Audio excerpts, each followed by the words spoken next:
Petite nouveauté ce soir, nous accueillons Jérémy Mast, étudiant en 2e année, avec une chronique humoristique qui ne devrait pas vous laisser indifférent. Bonjour Jérémy et à toi l'antenne. Parlons peu, parlons bien, parlons phénomène de société. Et ça fait 6 mois qu'on nous les brise avec cette histoire de mariage gay. Bon, ça y est, le vote est passé, je n'en dirai donc rien. Enfin, pour n'en dire que 3 mots, je suis contre, hein, c'est une aberration. Bon, alors je préfère faire taire mes détracteurs tout de suite. Non, je ne suis pas catho. Non, je ne bénis pas mes repas. Et non, je ne couche pas avec Marie. Alors, même si je me suis tapé son fils. Hein.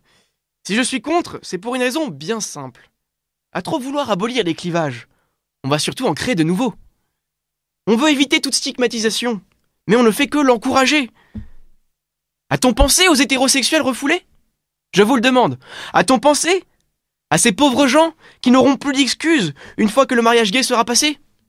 Se marier ou avouer, c'est tout ce qu'on leur laisse comme choix. Mais surtout, quel regard les homosexuels radicaux, cette branche dure, vont porter sur eux ? Ils vont se demander, mais qui sont ces tapettes que l'on côtoie depuis si longtemps et qui soudainement assument des pulsions dégueulasses et se prennent pour des femmes ? Et c'est tout bonnement intolérable. Non, cette loi est une fumisterie de premier ordre. Car c'est Dieu qui a divisé l'humanité en deux. Les hommes au boulot, les femmes au fourneau. Avec la loi du prophète François, c'est pire. L'humanité sera divisée en deux, mais jusqu'à la fin des temps. Les gays d'un côté et les lesbiennes de l'autre. Rien au milieu. Et ce ne sera plus qu'un joyeux bordel, cette affaire-là. Et finalement, cette loi, c'est peut-être la première dans l'histoire qui aura le mérite d'être à la fois pour les féministes et les machistes. Les femmes avec les femmes, les hommes avec les hommes, tout ira bien, chacun chez soi, et les hippopotames seront bien gardés. Oui, je sais, encore une fois, je vais être un peu fort. Hein. Je sais, vous allez me dire que ce que j'ai déjà entendu 1000 fois. Mais c'est qui ce taré qui vient déblatérer des imbécilités ? Quel est cet énergumène mal baisé qui veut faire le bellâtre pour apporter de l'eau à son moulin ? On n'en a rien à battre. Eh bien non, je ne suis pas comme eux, ces députés véreux qui passent leur temps à débattre de sujets fumeux. Moi, je m'intéresse au sujet. Je suis allé au fond du problème. J'ai vu dans quoi on était en train de mettre les doigts. Hein. J'ai bien senti l'ampleur de ce mouvement qui nous emporte tous. Moi, je peux vous en parler, parce que j'ai testé l'homosexualité. Et comme le petit être naïf que je suis, je crois ce qu'on me dit à la télé. J'ai commencé à me poser des questions. Et si, moi aussi, j'étais gay ? Et dans ce genre de circonstances, on préfère toujours être du bon côté de l'histoire. Hein, les communistes ont beau jeu de se dire résistants. Mais le nazisme aurait pourtant pu ne pas si bien passer au travers de la gorge de Pierre Laval. Avec l'histoire, mieux vaut donc prendre les devants, pour ne pas qu'elle ne vous prenne par derrière. Je me suis donc laissé tenter doucement par le côté obscur. J'ai d'abord acheté Têtu, ce fameux magazine masculin dans lequel je n'ai trouvé que des échantillons de crème épilatoire. Je me suis inscrit sur les sites de rencontres spécialisés, comme adoptation.com.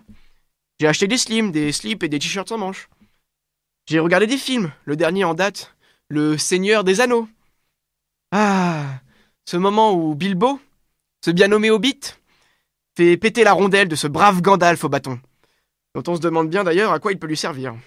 Et c'est quand même un film formidable, une grande fresque du cinéma gay qui dépeint avec passion les liens profonds et étroits, entretenus entre petits et grands. Plus que de la pédérastie, un contrat de génération. Mais quand je vous dis que j'ai tout essayé, j'ai tout fait, de l'aspect intellectuel à l'aspect pratique. Bon, étant célibataire, cette dernière partie n'a pas été des plus aisées. Même si l'on en conviendra, de la masturbation à la solitude, parfois, il n'y a qu'un doigt. Et j'ai donc dû me montrer inventif. J'ai par exemple convoqué mon plombier pour qu'il vérifie l'état de ma tuyauterie.